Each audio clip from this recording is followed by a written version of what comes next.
Muy buenas noches. Ahora tenemos el gusto de recibir a la doctora Paloma Blanco del Instituto Electoral de San Luis Potosí, quien nos comentará muy importantes reflexiones respecto de tres temas fundamentales. En primer lugar, ¿son las inteligencias artificiales un peligro potencial para las elecciones, particularmente en temas de comunicación política? ¿Qué tan importante y cómo ha sido realizado el empoderamiento de las mujeres? Y además, podremos hablar acerca del plebiscito recientemente realizado en San Luis Potosí. Todo eso esta noche en Futuro Electoral. Muchas gracias por tu compañía.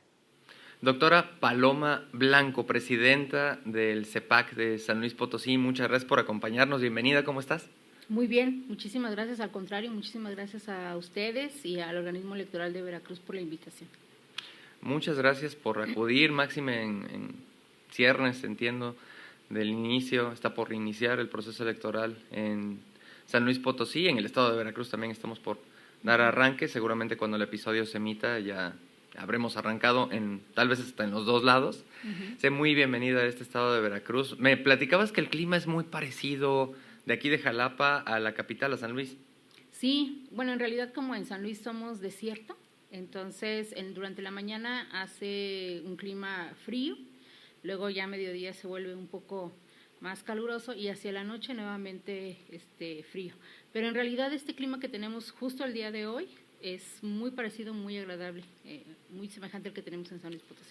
Dentro de la plática previa, de lo que más recuerdo fuera del ramo electoral es de las dichosas enchiladas potosinas, hombre, que están re buenas. ¿Le puedes compartir a la gente que nos ve cómo son esas? Sí, claro, las enchiladas potosinas es un platillo típico de San Luis Potosí. De hecho, la cuna es en el municipio de Soledad de Graciano Sánchez. Es una tortilla de maíz, solamente que le ponen cierto chile para que sea roja. Entonces la rellenan con queso, con chile y así se queda. Y entonces las preparas ya fritas, las pasas por el sartén y las acompañas con frijoles refritos, con guacamole, con algunos le ponen cueritos. Entonces así se sirven las enchiladas potosinas. Espero no estarte quedando mal en gastronomía de este lado. No, claro que no, al contrario. Pues, Paloma, hay mucho de qué platicar. Recientemente el Consejo General de San Luis Potosí, el Instituto Electoral de San Luis Potosí, realizó una consulta ciudadana para fines particularmente municipales, pero en general aquí estamos para hablar de muchas cosas, muchas de ellas del ámbito electoral, algunas también de carácter hombre personal. Es importante que la gente no nada más conozca la función o a la institución, sino al funcionariado, que consiga entender que somos personas de carne y hueso y que también hemos tenido una trayectoria buscando siempre, sí, por supuesto, el progreso, pero también buscando poner nuestras habilidades, nuestras competencias al servicio de la gente, al servicio del bien público. De ahí viene el tema de función pública. Pero no arrancamos nuestra vida, tú siendo presidenta de San Luis, yo siendo consejero de Veracruz, arrancamos nuestra vida desde escenarios muy diversos. En la escuela, en tu adolescencia, antes de tu elección de carrera, ¿cuáles eran tus materias favoritas? ¿Qué materias te gustaban? Me gustaban sobre todo las de carácter social, ¿no? Obviamente, vamos a partir de que yo tenía una currículum, yo tengo 46 años, entonces la currícula que actualmente pueden conocer es muy distinta, ¿no? Entonces todavía teníamos civismo, teníamos historia, teníamos ciencias sociales, ciencias naturales, y ahí se congregaba. Nos tocaron las mismas. Así, matemáticas, que también la mayoría odiamos, ¿no? Entonces, mis materias favoritas eran más español, ciencias sociales, la historia también me llamaba la atención. Y pues sí, definitivamente las matemáticas nunca las odié, digamos, pero tampoco fueron mi hit, ¿no? Entonces, esas eran las materias que más me interesaban. En realidad siempre fui una niña con muy buenas calificaciones, tendría que decirlo, sí. O sea, siempre matadita. Es que soy hija de maestro. Entonces, mi papá era maestro de primaria, entonces me enseñó a leer y escribir muy pequeña. O sea, yo a los 5 años yo ya sabía leer y escribir. Órale. De hecho, yo estaba en los primeros años en el kinder y a los 5 años me llevó a la primaria y le dijo a la directora, inscríbala. La directora le dijo, es que está muy chiquita, esta niña está para preescolar. Y mi papá le dijo, no, hágale un examen, ella ya sabe leer y escribir. Wow. Y me hicieron el examen. Segundo de primaria. Y a los 5 años yo estaba en primero de primaria. Wow. Ujú. Entonces, pues de ahí también tengo como esa Compromiso con la educación, sí, con la educación propia. Ajá, y además esa disciplina, ¿no? Ok. De estar siempre con el estudio, con la lectura. Entonces, pues sí, pues tengo esa escuela que es la de mi papá. ¿Y las matemáticas, por qué no?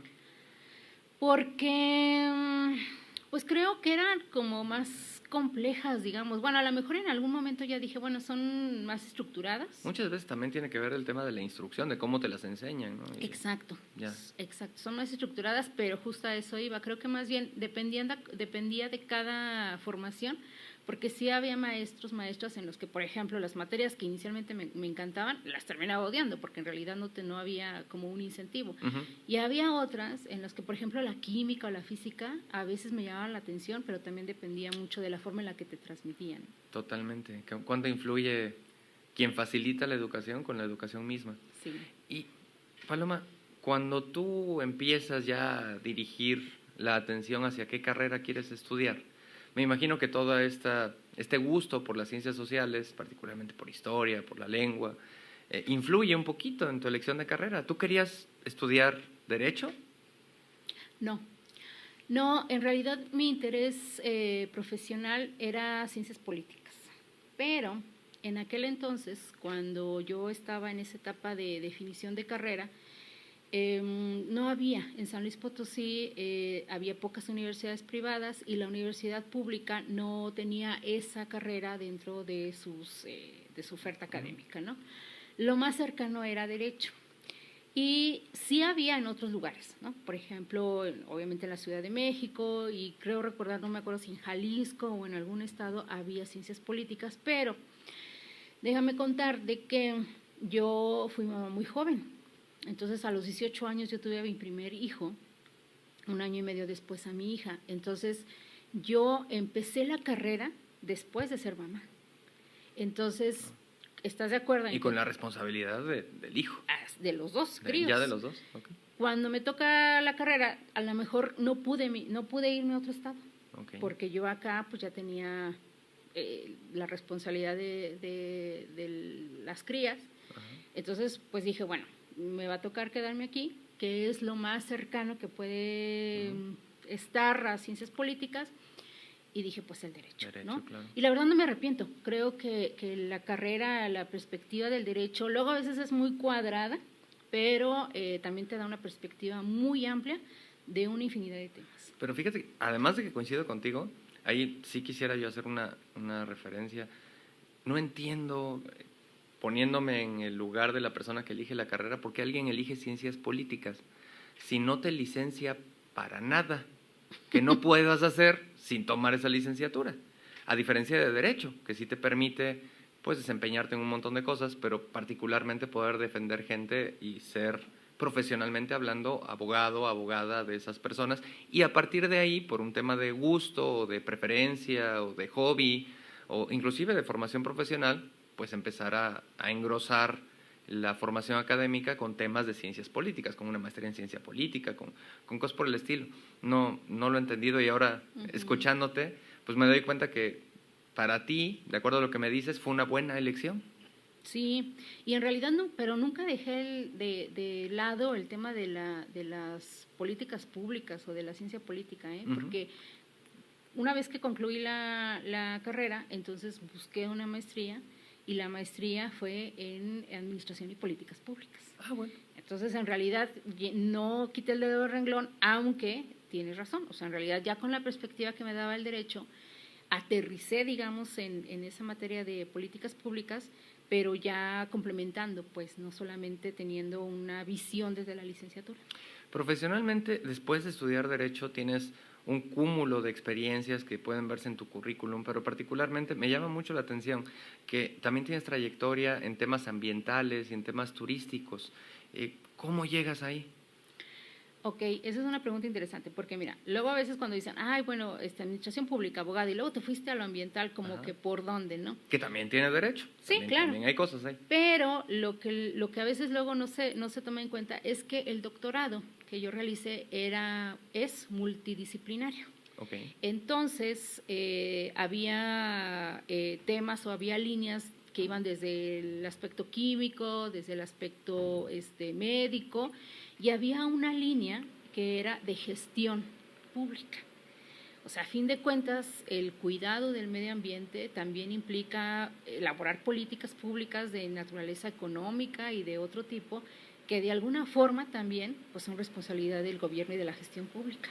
Entonces, yo lo que hice con ese doctorado fue irme hacia la vía o en la línea de la gestión pública.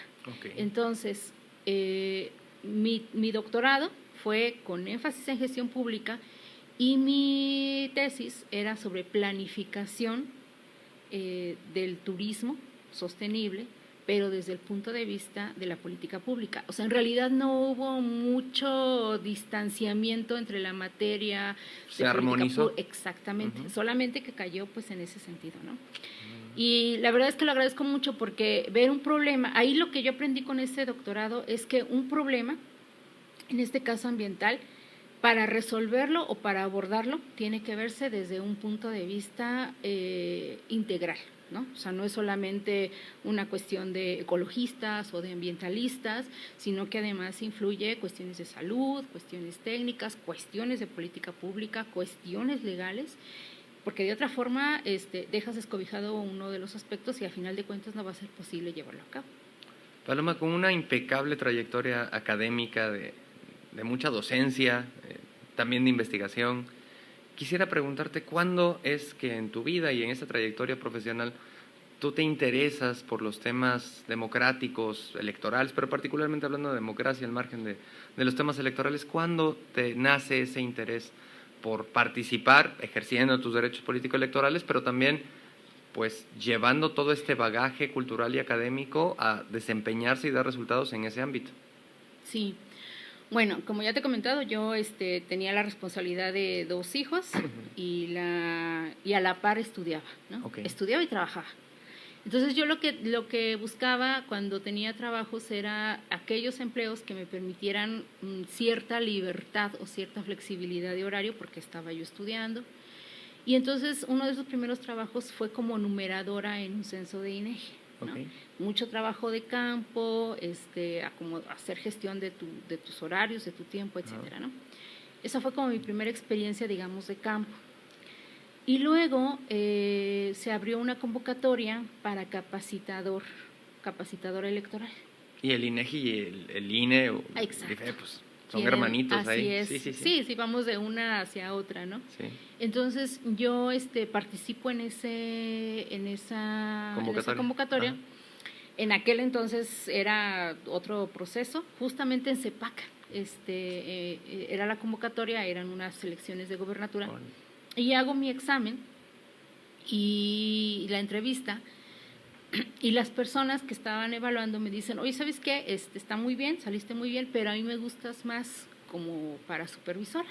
Uh-huh. Y la verdad es que para mí sí fue como difícil, ¿no? Porque dije, pues, es que de supervisora, capacitadora, pues como que sí debe de haber un... Paren todo, ¿qué está pasando? Sí, ¿no? Sí. Pero dije, pues bueno, pues en realidad me interesa, quiero hacerlo y me quedé como supervisora. ¿Y qué tal te fue? Muy bien, muy bien. O sea, ha sido una de las experiencias más estresantes, pero también más gratificantes, ¿no? O sea, es como de esas veces en que te queda la adrenalina y cierta adicción al estrés o a las condiciones electorales. Es como un síndrome de Estocolmo ahí. Ya sé. Sí. Y entonces quise regresar al siguiente periodo, dije en el siguiente, por supuesto que estoy más que apuntada, pero cuando fue el siguiente periodo, que ya fue en el INE, uh-huh, me pasó algo similar. Me dijeron, no te quedes con la convocatoria de supervisión, va a haber una convocatoria para consejerías distritales, y yo creo que ya ahí, yo ya tenía la maestría, yo creo que encajas, ¿no? La persona me dijo, yo creo que encajas más en esta posición. Dije, bueno, pues junté mi papelería, presenté mi solicitud y me seleccionaron como consejera distrital en la 06 de San Luis Potosí, y ahí estuve dos periodos. ¿Dos procesos? 2 procesos. A lo largo de nuestra vida, tanto personas de nuestra familia, personas que conocemos en el ámbito profesional, académico, estudiantil, sí, en el laboral, desde luego. Cosas que leemos, películas que vemos, canciones que escuchamos, nos van de alguna manera marcando o influyendo sobremanera por identidad con nuestros intereses, porque nos parece una muy buena frase en una película, un muy buen personaje en un libro, inclusive personajes históricos. Y son esas personas, esos personajes, quienes influyen en nosotros también para nuestra toma de decisiones. ¿Qué personajes dirías tú que admiras, que te han marcado tan tajantemente? Bueno, hay uno que me ayudó muchísimo cuando yo daba clase, porque yo empecé dando clase en preparatoria, clases de literatura. Okay. Entonces, Julio Cortázar tiene un libro que se llama Clases de Literatura. Entonces, en ese libro va generando una serie de anécdotas y va generando una serie de metodología, que yo lo vi ya después de esa forma, y yo dije, es que así lo quiero dar. Es el tipo de maestro que yo quisiera tener, o ese es el tipo de maestro que yo quisiera ser, ¿no? Entonces, eso fue como en una etapa. Y a lo que voy es que es eso, o sea, es que es por etapas, como para decirte una sola persona así en transversal, creo que no. Creo que cada etapa tiene su propia dinámica y creo que cada etapa tiene una persona o personas que te inspiran, ¿no? Entonces, la verdad es una pregunta difícil. ¿Actualmente quién te inspira? Pues, en cuanto a personajes, la anterior ministra de Nueva Zelanda,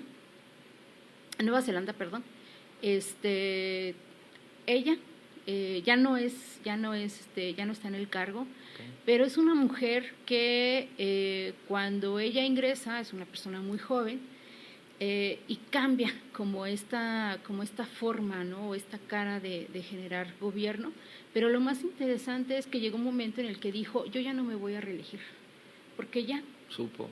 Así literalmente dijo, ya no tengo gasolina, ya se me acabó el combustible. Entonces eso me parece muy relevante como en un mundo en el que a las mujeres se nos exige, ¿no? Y además tienes que estar y ya llegaste y tienes que mantenerte claro. A una costa de muchas cosas, de tu salud, de tu familia, claro. De etcétera, que ella tuviera como esta sabiduría de decir, ya hice lo que me tocaba hacer, lo hice bien, lo hice de acuerdo con mis convicciones, pero ya ahorita es momento de parar. Me parece que se requiere mucha valentía y mucha fortaleza como para posicionarte desde ahí. Sí, mucho aplomo, mucho aplomo. Y a su vez, bueno, tú vienes de una historia precisamente de esfuerzo, de dedicación, constancia, de trabajo. Hay muchas personas que están viendo este programa, Paloma, que han visto además otros programas de este video podcast y que están en la situación, en tu situación hace 20 años, o en tu situación hace más tiempo. A esas mujeres que están, sobre todo mujeres, que están viviendo épocas difíciles, momentos muy demandantes en todos sentidos, y que ven la montaña hacia arriba, como tú la veías, como yo la veía también, antes de estos lares. ¿Qué les dices a estas personas? Ok, bueno, esa es una pregunta también muy interesante y también algo complejo, algo difícil de responder, porque mira, si yo estoy aquí ahora, en esta posición de consejera, y si estoy ahora en la posibilidad de estar conversando contigo, visitando este bello estado, es porque tuve una red de apoyo. Porque yo tuve estas condiciones de ser una mamá soltera, que tuvo que trabajar y que tuvo que estudiar, pero la verdad es que sin mi red de apoyo, y que normalmente esa red de apoyo está sostenida por otras mujeres, es decir, por mi mamá, por mi hermana, que me ayudaron con la crianza, y obviamente mi papá, ¿no? Que en aquel entonces decidió no correrme de la casa, por ejemplo, ¿no? Porque en aquel entonces estamos hablando de otro contexto social que estigmatizaba a una mamá soltera, ¿no? Pero lo pude hacer porque tuve esa red de apoyo. pero no todas las mujeres tenemos esa posibilidad. Y además porque yo era hija de un maestro que tenía esta cultura de que hay que seguir estudiando, de que hay que seguir preparándose, y que tuve su ejemplo, y que yo de alguna forma dije, voy a hacer que mi papá, mi familia se sienta orgullosa de mí, que mis hijos, y tuve la posibilidad de ir a la escuela y de cursar una maestría y de ir generando como este camino, pero hay muchas mujeres que no lo pueden hacer. Hay muchas mujeres que no tienen esa posibilidad. Y no se trata de méritos personales, no se trata de que es que no le echas ganas o es que ánimo, tú puedes. No, no, no. O sea, la verdad tenemos que entender que esta problemática que vivimos las mujeres, en donde no hay una política de cuidados, no es personal. Cuando nosotras las mujeres decimos lo personal es político, nos referimos a eso. Que lo que nos pasa a una mujer, en realidad le pasa a muchas, y eso se convierte en una problemática pública. Entonces, mientras las mujeres no tengamos una red de apoyo en la cual podamos sostenernos, mientras no se tenga políticas públicas de cuidado, es decir, que nos ayude con el cuidado de infancias, etcétera, en realidad va a ser como muy complejo, ¿no? Entonces, hay muchas mujeres que quisieran estar aquí, que pudieran estar aquí, pero no lo van a hacer. ¿Sabes por qué? Porque necesitan primero resolver problemas que tienen que ver con el acceso a la vivienda. La pirámide de Maslow. Con el acceso a la salud, con el acceso a la educación. A la alimentación. Con el acceso a la alimentación. Y mientras no tengan satisfechas esas necesidades, el ámbito político van a decir, está bien padre, pero ahorita no tengo tiempo para eso. Mis necesidades están en otro lado. Y no lo van a hacer solas, necesitan de otras mujeres que estén impulsando, porque desde su ámbito ellas están trabajando. Pero las otras mujeres que estamos en los otros ámbitos necesitamos unirnos a esa red para, desde el Congreso, legislar sobre esas políticas de cuidado, salarios dignos, oportunidades, acceso, etcétera. Desde los organismos electorales también, cómo generar tal vez algunas acciones para facilitar esos accesos, ¿no? Desde los ámbitos ejecutivos también para hacer operativas con políticas públicas, con presupuesto, porque política pública que no tiene presupuesto, pues es demagogia, ¿no? Y así te podría decir, ¿no?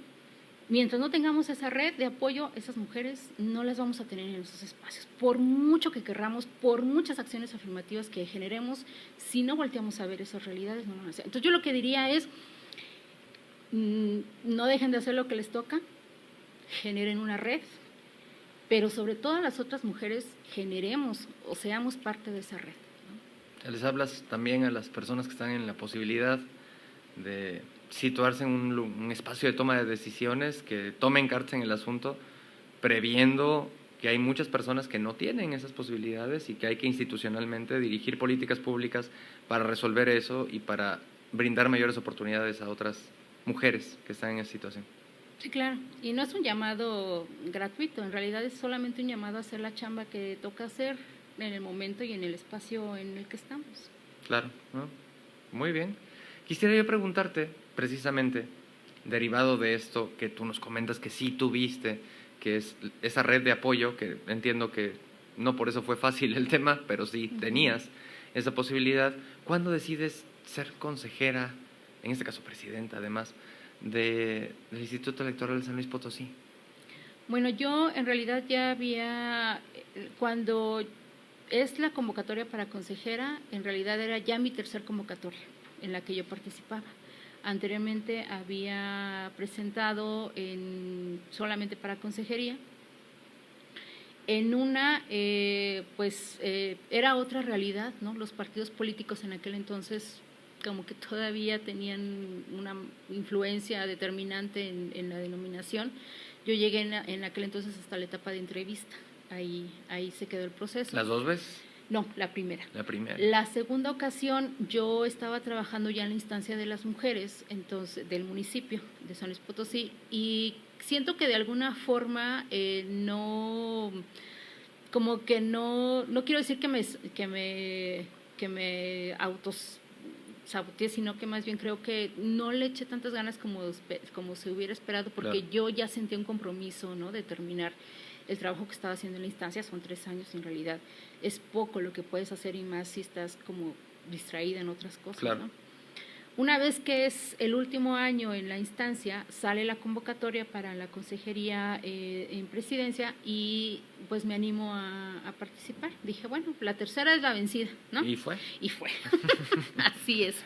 Entonces, pues esa es la historia. En realidad no fue a la primera, y también tengo que decir que hubo otras personas que me animaron, porque en principio yo dije, no, pues en realidad tal vez para el siguiente, ¿no?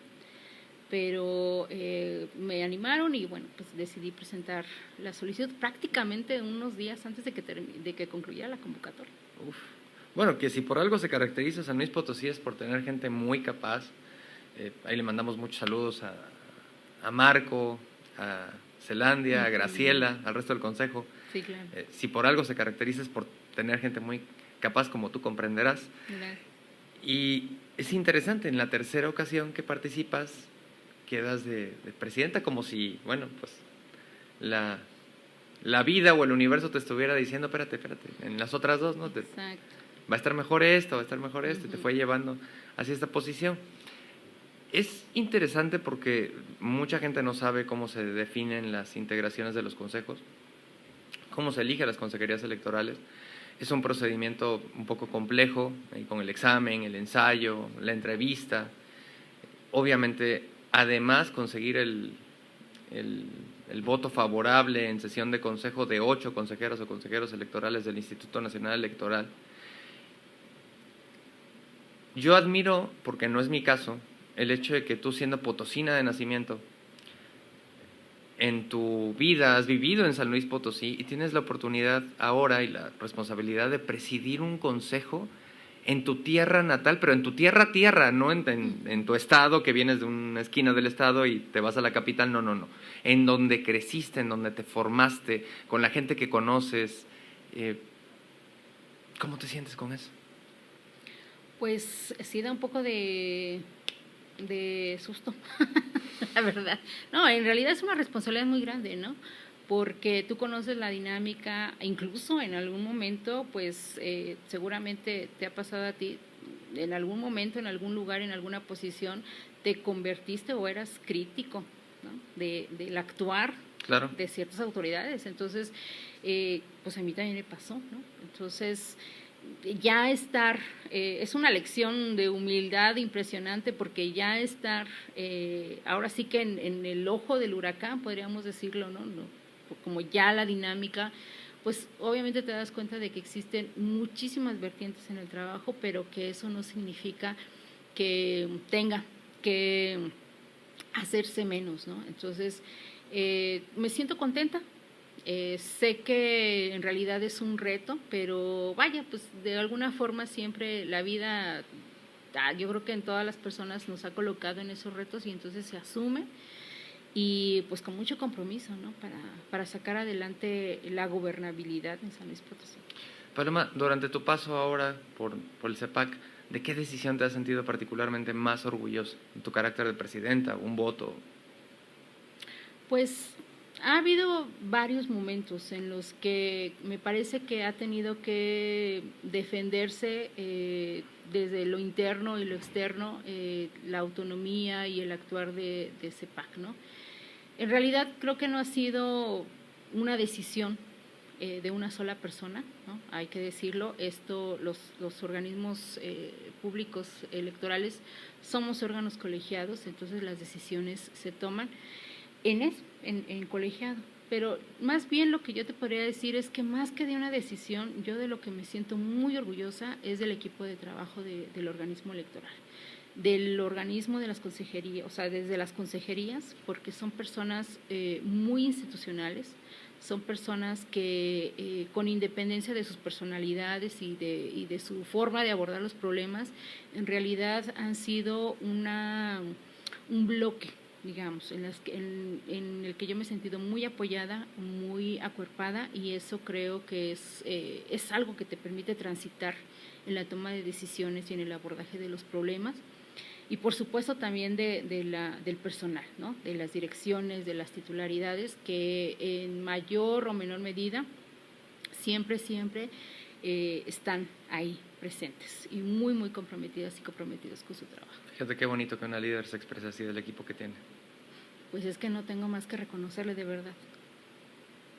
Y qué bonito también para ti que tengas ese equipo, ese grupo de gente alrededor tuyo que pone lo mejor de sí en cada caso para que le lideres y le saques adelante. Y hablando de eso, recientemente platicábamos que el CEPAC organizó un plebiscito. Al margen del tema de fondo y de lo que sea que se haya consultado, como institución electoral, ¿cuáles dirías tú que fueron los retos más importantes, las satisfacciones más grandes, las dificultades más grandes también que enfrenta un organismo electoral realizando este tipo de mecanismos? Lo digo porque no es tampoco como que, y no lo digo por San Luis Potosí, lo digo en general por las instituciones electorales, si bien tienen la atribución, pues no es que estén aceitados perfectamente para esos ejercicios que casi nunca se ocupan.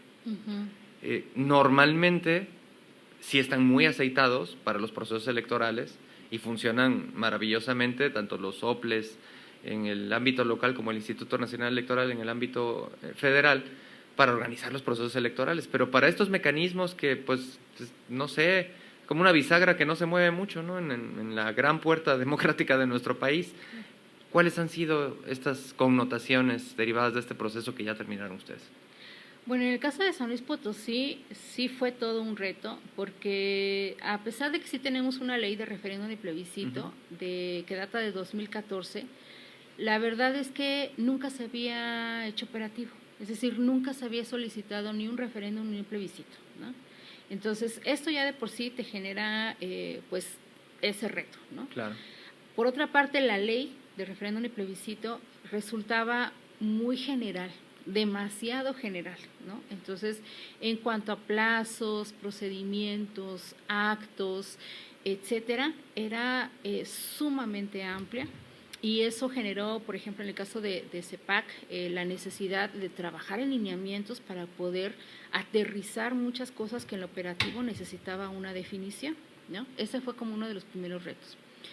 En segundo lugar era el tiempo, o es el tiempo, porque en realidad esta ley de referéndum y plebiscito nos da 90 días para el desahogo de todo el proceso, es decir, 3 meses, ¿no? Particularmente estábamos por iniciar el proceso electoral, que anteriormente empezábamos en octubre, entonces la solicitud nos llega en julio. Entonces, pues era prácticamente empalmarlo con el proceso o sacarlo antes del proceso, ¿no? El tema del presupuesto también ha sido, bueno, siempre, creo que el presupuesto siempre va a ser un tema, ¿no? O sea, nunca va a haber presupuesto que alcance, entonces creo que en ese sentido no hay mucho que decir. Y el generar un ejercicio que era novedoso para la ciudadanía, ¿no?, que no tenía otro antecedente más que tal vez la revocación de mandato, y eso era como que en otro ámbito y con otro tipo de dinámica y con otro tipo de estrategias. Pero en lo local la población no estaba familiarizada con este tipo de ejercicios, ¿no? Era la primera vez que se utilizaba, era la primera vez que se pedía, y pues también había mucha expectativa de los diferentes actores políticos sobre qué esperar, cómo operarlo, cuál iba a ser el resultado de esto, ¿no? Creo que afortunadamente salió todo muy bien, y regreso a mi argumento, sale bien, no gracias a la ley, sino a pesar de ella, porque a fin de cuentas la experiencia del organismo electoral, acabamos de cumplir 30 años, entonces esos 30 años pues pesan, ¿no? Pesan en cuanto a que la población pues tiene la certeza de que hay un organismo electoral que sabe hacer las cosas y que las sabe hacer bien, ¿no?, y sacar adelante. Entonces, pues sí, grandes retos, pero también grandes satisfacciones. Yo en realidad estoy muy contenta, muy satisfecha, más allá, como tú dices, de las vicisitudes de otra naturaleza, pero creo que la fortaleza que mostró el equipo para organizar, para sacar adelante este mecanismo, pues quedó más que demostrado. ¿Tú dirías que bueno, en el marco nacional no es común que existan este tipo de consultas, ya para no decirle plebiscito, referéndum, consulta, porque son consultas, se le pregunta a la gente, ¿está de acuerdo o no con algo? Y ya, ¿no? si va por una opción, por otra, una consulta, una elección sin candidatos y candidatas. Esto ha sido una medida innovadora para San Luis Potosí porque era la primera vez en 30 años, entiendo, que se realizaba un ejercicio de esta naturaleza. ¿Qué otras medidas consideras que desde el CEPAC, desde tu presidencia, desde la integración que tienen actualmente o que han tenido de manera previa después de la reforma de 2014, han sido como los ejes más notables en materia de innovación que tú puedas identificar dentro de San Luis Potosí, pero para exportarlo a toda la República? Sí, bueno, algo que resultó novedoso desde San Luis Potosí fue lo que en algún momento se conoció como la calculadora de paridad, que fue un instrumento que inicial, no en lo que llevo yo como la presidencia, pero que sí se ha implementado y que ha sido algo que han replicado, por ejemplo, en otros estados como Querétaro, por ejemplo, ¿no? En donde a través de esta calculadora, cuando empezaron estos, o cuando ya se generaron estas medidas o mecanismos para garantizar la paridad, antes de que fueran constitucionales. Cuando todavía era acción afirmativa. Exactamente. Los partidos políticos pues tenían como muchas dudas, digo, además de las resistencias, pero además tenían muchas dudas sobre cómo se operaba o cómo se reflejaba la realidad esto de la equidad o la igualdad, paridad horizontal y vertical, ¿no? Entonces, eso, por ejemplo, fue un elemento de innovación tecnológica. Y en lo interno, por ejemplo, podríamos decirte que una de las visiones que yo tengo a partir del espacio en donde vengo, ¿no? Lo académico y lo social, pues es generar como estas redes de apoyo con sociedad civil, que en ocasiones se ve mucho al organismo electoral como algo, primero que no existe, ¿no? Porque o nos confunden con el INE o nos confunden con cualquier otra cosa menos con lo que realmente hacemos. Es que no damos credenciales. Efectivamente. Eso pesa bastante. Y por otro lado, primero hacerlo como visible y por otro lado como dejar de ver o combatir esta percepción de que los organismos electorales solamente funcionamos cuando hay periodo electoral, cuando en realidad cuando existen estas estrategias de vínculo entre la sociedad civil puedes tener otros alcances y puedes tener otro tipo de proyección. Muy bien, sí, es como el Vox Populi, ¿no? Aquí en Veracruz igual batallamos un poquito porque en Jalapa sí nos conocen, pero como no tenemos órganos desconcentrados permanentes, consejos distritales, como sí los tiene el Instituto Nacional Electoral, no los consejos, pero sí las juntas, pues es difícil, digo, la gente tenemos, y digo tenemos porque pues yo antes de ser consejero tampoco, y antes de entrar al OPLE en un consejo municipal, pues sabía yo que había una autoridad electoral municipal, pero no cómo se llamaba, ni me interesaba mucho, digo, para ser sincero.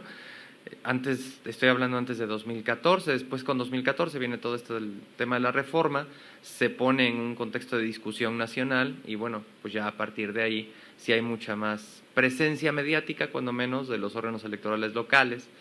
Después, en 2017, ya empiezo en un consejo municipal y bueno, pues ya lo tengo perfectamente claro.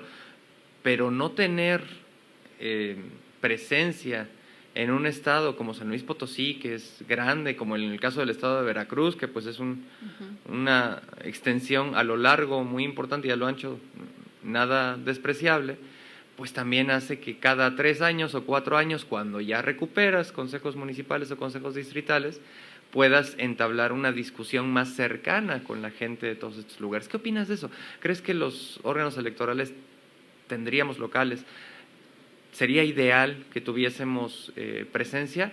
Como presidenta, yo ya me imagino tu respuesta, yo como consejero también respondería lo mismo. Claro que sí. Como ciudadana.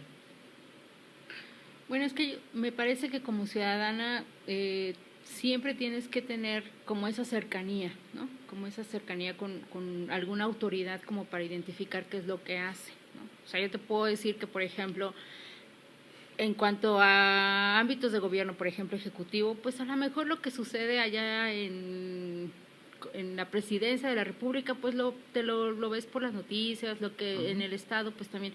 Pero en realidad, por ejemplo, cuando sacas la basura para que pase el camioncito y lo recoja. Ajá. Cuando vas y solicitas gestiones para que arreglen una lámpara en tu calle, ahí estás entrando en contacto con tu gobierno, Claro. ¿no? Y lo estás viendo, y lo estás sintiendo. Y lo estás calando a ver si te da Exactamente, resultados, ¿no? claro.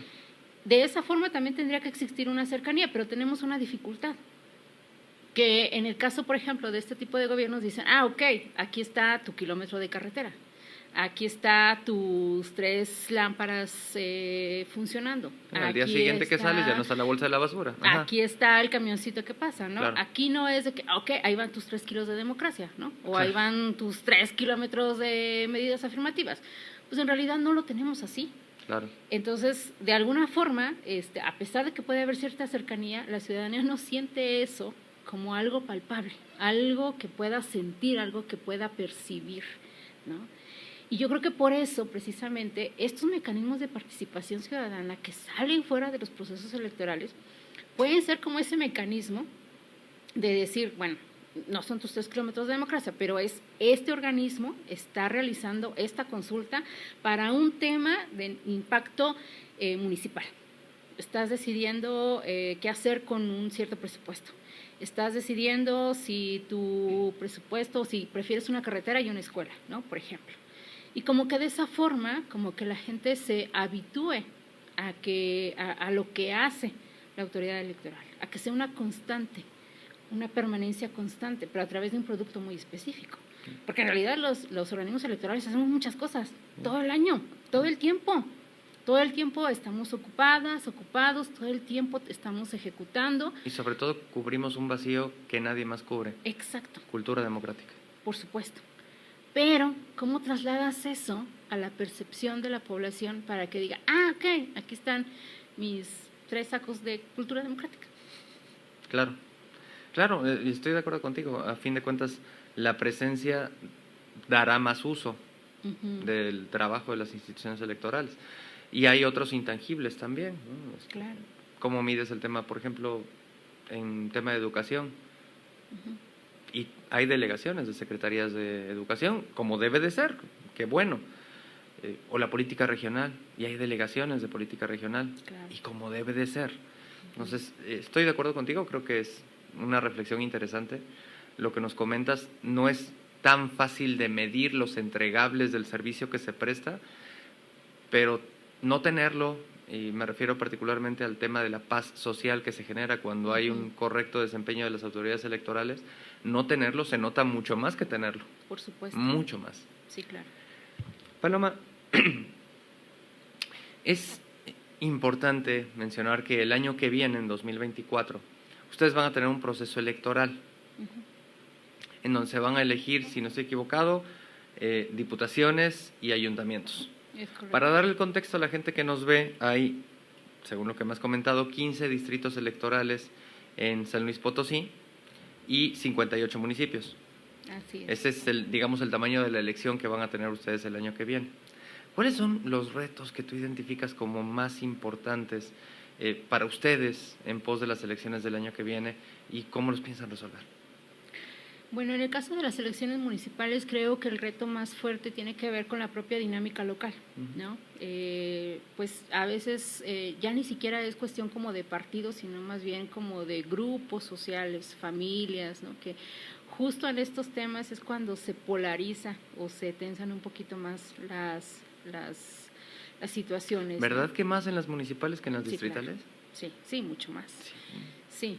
Además de eso, creo que, bueno, en el caso de San Luis Potosí, como en todos los estados, estoy segura, el tema de la seguridad ya es una variable a tomar en cuenta, Sí. ¿no? Tuvimos oportunidad de percibirlo ahora que estuvimos realizando las consultas para grupos prioritarios. Se observa el clima, se siente el clima, ¿no? Entonces creo que eso también va a ser un factor a tomar en cuenta. Y me parece también que la cuestión de hacer operativo esto que hemos revisado o que aunque ya está legislado, de hacer operativa la inclusión de estos grupos prioritarios va a ser un tema, ¿no? En el caso de San Luis Potosí, en el proceso electoral anterior, 3 municipios solicitaron transitar del sistema de partidos al de usos y costumbres. Se generó una comisión en la que estuvieron representaciones de esos municipios que además tienen población indígena. Al final no prosperó por una cuestión de interpretación jurídica. Esto fue derivado de una sentencia y pues se dio el cumplimiento de la sentencia. Entonces, pues esto me parece que también es un tema que va sí o sí a trasladarse al ámbito de estas elecciones, ¿no? O sea, esta lucha que tienen estos pueblos y estos municipios y estas comunidades, pues va a ser un factor en el momento de llamar, de configurar los diferentes organismos, y puede influir en la dinámica en la que se lleve a cabo las elecciones en esos lugares en concreto, ¿no? Entonces, eso también es algo que tenemos identificado con mucha claridad. Y, por supuesto, regreso al tema del presupuesto, ¿no? O sea, en el caso de San Luis Potosí, pues somos uno de los estados que ha tenido recortes significativos. Si bien es cierto que la escucha con el gobierno del estado ha sido, óptima, pues, ¿no? Sin embargo, sí vemos que, como en cualquier elección, necesitan los recursos suficientes para poder llevarse a cabo. Claro, fíjate que es muy importante lo que comentas. Cada gobierno, es una opinión personal, por supuesto, pero es la opinión personal después de estar aquí 5 años. Cuando un gobierno entiende que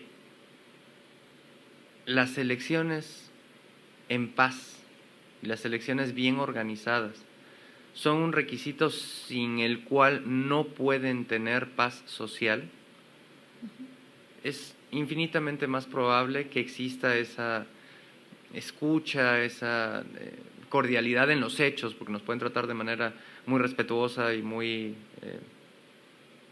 pues así, respetuosa, pero si en los hechos hay recortes que le duelen al servicio que prestamos, pues por supuesto que el servicio que prestamos le va a doler a los gobiernos que tenemos. Claro. Se necesita sensibilidad, sí, pero sobre todo entender esa parte. Nosotros hacemos nuestra chamba, nada más. Para hacer esa chamba se necesitan recursos, pero si hay esos recursos para esa chamba, se entregan transiciones en paz, transiciones en donde aún las personas que se sientan pues tristes o molestas porque los resultados no les favorecen, reconocerán que el trabajo fue impecable y que tienen el resultado que en efecto la gente salió a dar en las urnas. Y yo creo que cuando un gobierno entiende eso, pues deja de tener roces con los órganos electorales. Y no nada más cuando un gobierno lo entiende, cuando una legislatura lo entiende, porque pues la aprobación de recursos viene de parte de la legislatura de los estados. Cuando la legislatura lo entiende, se dejan de tener esos conflictos, y a quien más le beneficia en paz social, pues es a quien tiene la obligación de preservarla, que es a los gobiernos estatales. Entonces yo confío en que ese no vaya a ser un tema, sino por el contrario, tengan todas las cordialidades en los hechos para que el servicio que se preste de parte de la Autoridad Electoral de San Luis Potosí no tenga ningún inconveniente, y los potosinos y las potosinas tengan un servicio de calidad y unas transiciones pacíficas, sobre todo en las municipales, que es en donde efectivamente se pone más recalcitrante el asunto, porque pues se juegan muchos intereses políticos, muchos intereses económicos, pero sobre todo la chamba de muchas personas que quieren trabajar en el ayuntamiento y pues agarran una de las opciones y la defienden con todo. Sí, es correcto. Ahora bien, ya estamos en 2023, se veía lejano. Yo nací en el 88. En el 2000 se supone que se iba a acabar el mundo y no se acabó. En el 2012 se supone que se iba a acabar el mundo y no se acabó. Decían que los mayas decían que se iba a acabar el mundo en el 2012, cosa que nunca me constó, pero salieron películas, libros, salieron todo y no se acabó el mundo. Ya estamos en 2023. 2050 se ve lejos, Paloma. Se ve lejos. Son 30 años. Bueno, 2053. Se ve lejos. Pero pues no está tan lejos. En tu concepción, con lo que tú has vivido como presidenta, como consejera distrital, que es además un honor que comparto contigo, que también tuve la oportunidad de ser consejero distrital del INE. Desde tu bagaje académico, profesional, desde todo lo que has hecho, hoy cierras los ojos en 2023 y los abres en 2053. ¿Cómo deberían de ser esas elecciones de 2053, en tu opinión? Claro. Fíjate que a propósito de esta reflexión que haces de que nos engañaron con los fines del mundo, ¿no? Y una destrampándose y haciendo mil y cosas y resulta que no pasó. No pasó. Que nos devuelvan el dinero. No, bueno, obviamente, y creo que esto es algo que vemos todas y todos los que estamos en este ámbito, me atrevo a decir, que vemos unas elecciones en donde la tecnología impere, ¿no? Pero en donde impere de una forma en la que justo eso, una situación de la que muchas personas que nos dedicamos a esto siempre es nuestro talón de Aquiles, nuestro dolor interno, que es la baja participación ciudadana, es precisamente que esa tecnología sirva para tener resultados mucho más amplios, mucho más sostenidos, en donde todas las personas tengan la oportunidad de emitir su voto, ¿no? Que si están, por ejemplo, en una comida en su casa y de repente dicen, ay, hoy hay elecciones, saco mi celular, tableta o lo que sea que haya dentro de ese tiempo y ¿sabes qué? Aquí está la aplicación, emito mi voto, se acabó, ¿no? Pero ¿qué es lo que tenemos que hacer para transitar a eso? Generar confianza, porque como tú y yo sabemos, el hecho de que nuestra democracia sea tan cara es precisamente porque los mecanismos que generan confianza pues no se han logrado consolidar, ¿no? Entonces, como la población tiene esa desconfianza hacia el ámbito político, hacia los actores políticos, etcétera, etcétera, pues entonces tiene que generarse otro tipo de mecanismos para generar esa confianza, ¿no? Y esto ha hecho que esto sea más caro y que además tengamos que estar en alguna posición en donde presencialmente tengamos que hacerlo, ¿no? Entonces, me parece que esas cuestiones son difíciles de trabajar, pero bueno, pues tienen que trabajarse. Si es que vemos, por ejemplo, un futuro en donde la tecnología sea no el fin, sino un medio para generar mayor participación, mayor legitimidad en los resultados, menos conflictos sociales, una mayor confianza, y que toda la población esté en donde esté, en cualquier situación, pues pueda participar, ¿no? ¿Por qué le confiamos, Paloma, al teléfono y a las aplicaciones y a los ceros y unos? Les confiamos el dinero, pero no les confiamos el voto. ¿Por qué? Pues esa es la pregunta del millón, en realidad, ¿no? Pero creo que también la tecnología va a ir avanzando en ese sentido, ¿no? Por ejemplo, ve ahora la inteligencia artificial, claro. Pues eso va a ser, o está siendo, ¿no? Un factor, ¿no? Puede ser como, no sé si para bien o para mal, pero también puede ser algo que pueda acelerar un proceso. Exactamente, ¿no? A mí, por ejemplo, en el caso de la inteligencia artificial, yo traigo un tema ahí como de preocupación porque hablando de casos de violencia política hacia las mujeres en razón de género, tú sabes que la violencia más fuerte pues es la digital, ¿no? Y recuerdo mucho el caso de un asunto reciente no electoral de un estudiante que le encontraron en su tableta más de 1,800 imágenes y más de 200 videos que había tomado imágenes de sus compañeras, de sus redes sociales, obviamente sin autorización, y las había manipulado con inteligencia artificial para hacerlas parecer eróticas o sexuales, y las vendía a través de grupos de Telegram y de WhatsApp, y estaba comercializando. Se dan cuenta algunas alumnas. ¿Eso fue en San Luis Potosí? Eso fue, no en San Luis Potosí, en la República, no recuerdo ahorita en qué estado, okay. pero fue en México. Es reciente. Y entonces se generaron 8 o 9 carpetas de investigación. A él lo detienen un viernes, pasa fin de semana y el lunes sale, porque el fiscal dijo es que no hay pruebas contundentes.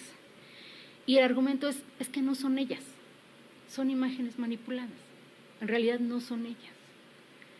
Entonces, imagínate ese tipo de escenarios o ese tipo de situaciones en contexto electoral. Claro. Con precandidatas Claro. o con candidatas, ¿no? Entonces, no sé si las autoridades electorales, y aún con la ley Olimpia y todo lo que tenemos ya para atacar violencia digital, creo que todavía no tenemos como esas herramientas, ¿no? O tal vez puede ser un área de oportunidad para que la materia electoral se coloque a la vanguardia y poder tomar decisiones, tanto los tribunales electorales como los organismos electorales, para tomar en cuenta esa situación. Entonces, creo que también este uso de redes sociales, de plataformas digitales, pues también va a generar ciertas discusiones o va a generar otro tipo de situaciones que vamos a tener que legislar, ¿no? Ese es el estado ideal que yo te platicaba, toda la gente participa y toda la gente tiene posibilidad. Pues sí, pero a lo mejor también la violencia hacia las mujeres en el ámbito político electoral se va tecnificando un poco más, ¿no? O se van generando otro tipo de situaciones que van atacando la seguridad de las elecciones y se va a tener que legislar al respecto, ¿no? Entonces, creo que depende mucho, ¿no?, de cómo se vaya manejando la tecnología y de cómo se vaya legislando, porque lamentablemente lo que nos ha dicho la experiencia es que en ese sentido, por lo menos en ese, hay muchos, pero en este que estamos abordando, que es el uso de la tecnología, la realidad nos ha rebasado, Sí. ¿no? Entonces tenemos que legislar muy rápido o tenemos que estar muy, muy atentas de nuestra realidad, de escuchar qué es lo que está pasando, de entender qué es, hacia dónde se va o cuáles son esas visiones, ¿no? Implica una gran preparación, una gran sensibilidad y sobre todo una gran capacidad de observación. En materia de inclusión o en materia de organización electoral, ya me dijiste que la tecnología va a imperar, pero en otros temas más sociales, ¿cómo son las elecciones de 2053? Pues así en un estado, otra vez en mi estado ideal. Pero luego yo soy quizás que luego tú eres muy pesimista, ¿no? Más bien soy una optimista informada, ¿no? Entonces no puedo dejar de pensar que van a existir situaciones, ¿no? Pues en el estado ideal sería que pasáramos ya, que dejáramos las acciones afirmativas porque ya no son necesarias, porque ya está legislado y porque además ya está colocado, digamos, ¿no? Pero otra vez regreso, ¿no? O sea, podríamos llegar a ese estado en donde todo esté ya resuelto, por lo menos en la legislación, en la ley, en la Constitución y en las leyes electorales y los lineamientos y todo bien. Pero otra vez, ¿no? O sea, regreso al caso de cuando hablamos, por ejemplo, de violencia hacia las mujeres. Yo, por ejemplo, no soy punitivista. O sea, yo creo que sí se necesitan normas y se necesitan castigos, pero esta no es la vía, ¿no? O sea, le apuestas más por otro tipo de educación, de prevención, pero esto es cultural, ¿no? La cosa es que en el caso de estas acciones afirmativas, mientras los partidos políticos y las agrupaciones políticas no generen las estrategias para formar a las personas que tienen que ocupar esos espacios, pues en realidad no vamos a avanzar mucho en esas situaciones, ¿no? Entonces, pues aquí también, o sea, es una tarea integral, es una tarea de todas y de todos, ¿no? Y además también, regreso, si quieres que las personas participen en política, pues de alguna forma también tienes que cuidar los DESCA, ¿no? O sea, tienes que favorecer el mecanismo para que esas personas tengan resuelta una base mínima de derechos que les permita entonces pensar en acceder al ámbito público, ¿no? Y eso no lo vas a resolver con más penas, ni con más sanciones, ni con… O sea, tiene que tener como otra visión, otra perspectiva. Paloma, muchísimas gracias por todas tus respuestas. Creo que nos falta unas 2 o 3 horitas más de programa para poder platicar más a fondo de muchas, pero en primer lugar, mucho éxito al CEPAC para las elecciones de 2024 que van a organizar, todo el éxito para ese proceso electoral, para ti, para tu consejo, para tus compañeras, compañeros, para toda la institución. Mucho éxito, que todo salga excelente. ¿Algo que quieras agregar? No, pues únicamente agradecer este espacio. La verdad es que ha sido una de las visitas que más he disfrutado, me la he pasado muy bien, pero además las actividades han sido muy enriquecedoras, ¿no? Entonces, pues igual para ustedes, yo sé que ustedes están a punto de iniciar proceso electoral, entonces desearles todo el éxito del mundo, seguramente así va a ser, porque tienen un equipo muy comprometido y muy profesional. Muchas gracias y sobre todo porque tenemos muy buenas invitados. Eso es lo que nos va a llevar lejos. Todas las experiencias que nos diste seguramente nos enriquecieron muchísimo y bueno, pues muy buen viaje de regreso a casa también. Muchas gracias por estar con nosotros. Muchísimas gracias. Y gracias a usted que nos favorece con su presencia, con sus vistas. Si están comiéndose unos chicharroncitos, tomándose una salsita de mango con Coca-Cola y etcétera, que la disfruten mucho. Gracias por estar aquí con nosotros. Esto fue Futuro Electoral. Gracias.